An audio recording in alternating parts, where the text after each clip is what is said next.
Baik, ceritanya begini Mas Hari. Saya lagi ngerjain sesuatu, nulis-nulis dan lain sebagainya. Kemudian masuklah ke kamar, saya duduk di situ. Nah, disitulah ada yang berbisik sama saya Mas Hari. Ada yang berbisik, bisiknya begini. Edi, waktunya kamu sudah di dunia sudah habis. Ini hari terakhir hidupmu, begitu. Saya yakin itu bukan jin ya. Saya yakin wallahu a'lam lah. Intinya saya yakin ini bukan jin lah. Sehingga ketika saya mendengar suara seperti itu, saya itu tidak berdaya. Mau teriak, mau ngomong, mau minta tolong ke siapa, itu tidak bisa. Tidak bisa. Sehingga tiba-tiba saya itu melihat badan saya itu sudah kaku. Ya, kaku. Itu. Jadi ketika tiba-tiba kayak orang ngerep-repan atau gimana? Ya. Jadi sebenarnya bukan kayak orang ngerep-repan Mas Hari. Sebenarnya ada proses di situ, ya. Ada proses itu di situ. Ada yang namanya proses sakaratul maut tetap ada. Yang maksud saya tiba-tiba itu ketika ruh ditarik itu kerasa. Setelah ditarik itu ruh itu kan keluar. Gitu.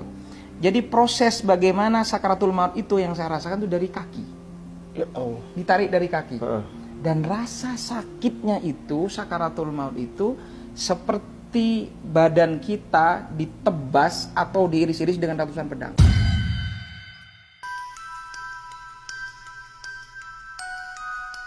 Ya Allah. Atau ini kan Idul Adha nih. Ya kita bayangin saja kambing itu dikulitin hidup-hidup. Ditarik semua kulitnya itu rasanya seperti itu.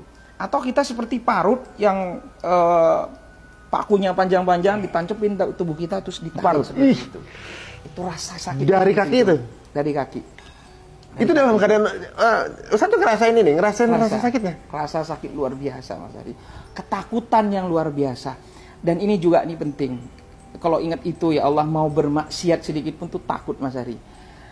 Itu kayak kita ditunjukkan seperti proyektor layar lebar ya. Itu seakan-akan kita semua di proyektor itu melihat segala maksiat dosa yang pernah kita lakukan. Di bumi mana, di sudut mana, kapan kita bermaksiat, semua ditunjukin sama Allah. Di situ Mas Hari. Jadi kayak flashback semua tuh? Iya, flashback semua Mas Hari. Ingat semua dosa-dosa, malunya luar biasa. Apapun Allah tunjukkan di situ. Segala maksiat yang pernah kita lakukan, siapa yang kita sakiti, entah orang, entah keluarga, dengan lisan kita, dengan sikap kita dan lain sebagainya. Ini penyesalannya yang luar biasa yang menurut saya tak kalah sakit juga dari rasa sakit yang kita hari itu.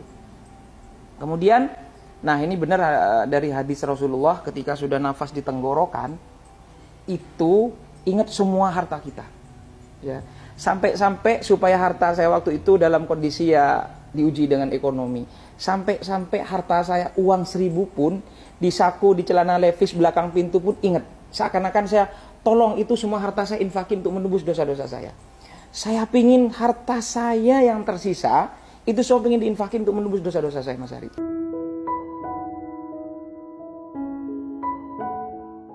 Itu ketika sudah nafas rasanya sudah di sini. Itu apa ya? Saya rasakan sendiri tuh nafas dada itu nggak berdetak. Dada itu nggak berdetak, rasa sakit itu waktu sakaratul maut itu.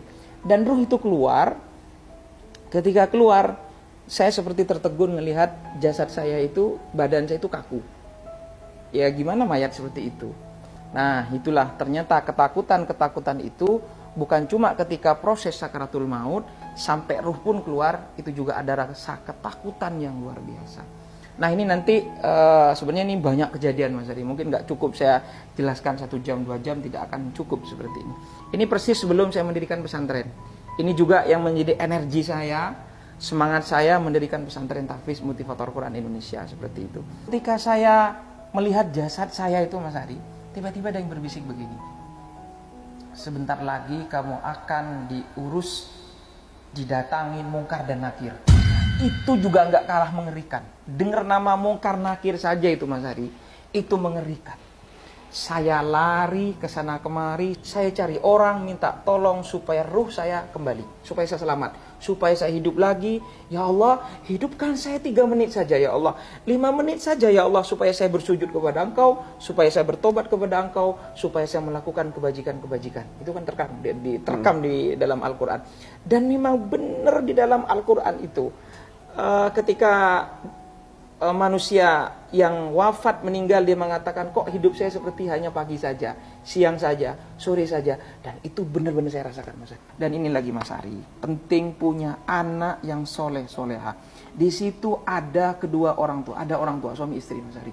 Itu mukanya dibakar, hangus, kayak suster ngesot ya, kayak film susternya itu ngesot, Mas Ari, di bawah itu. Ustaz juga lihat yang di alam sana juga lihat. Semua itu banyak yang kita lihat, Mas Ari, banyak.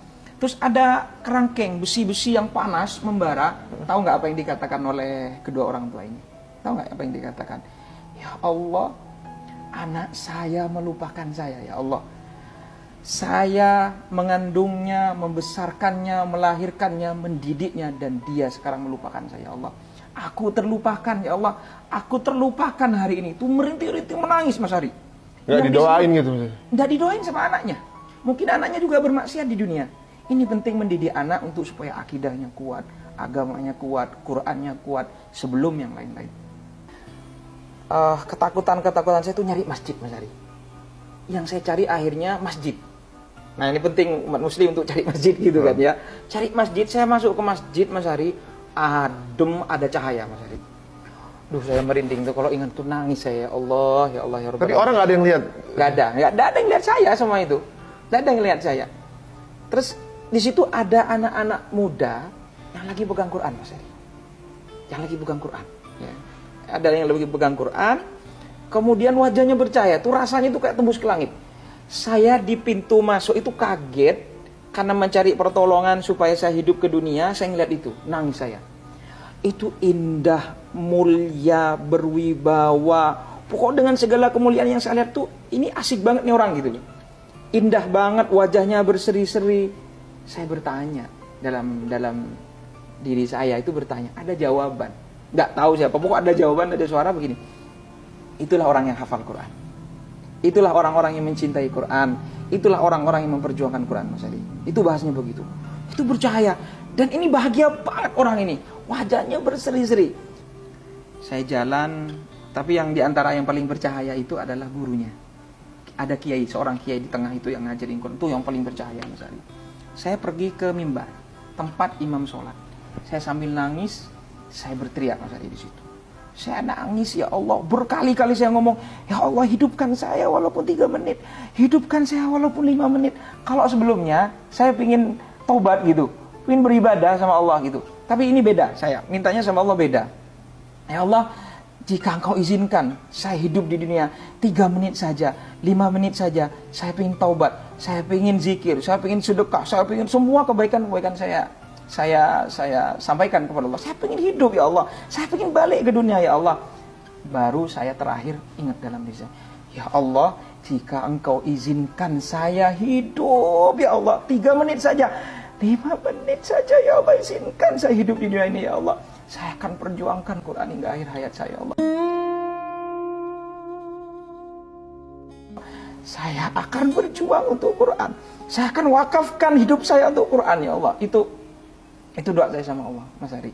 Ketika saya berteriak, nangis sama Allah, itu menjid sama Allah, pokok pasrah total sama Allah. Saya sudah sampai lupa pada diri saya sendiri, sampai saya lupa siapa saya sampai lupa apa yang terjadi, karena saya hanya hati saya, ya Allah, minta hidupkan saya di dunia. Saya wakafkan hidup saya untuk Quran. Saya akan perjuangan Quran sampai detak dan jantung saya yang terakhir, saya janji saya sama Allah. Tiba-tiba ruh itu balik, Mas Ari. Saya itu kayak lagi tidur, langsung bernyawa lagi. Saya bernafas, saya gemetar berjam-jam gitu, ketakutan malam ini.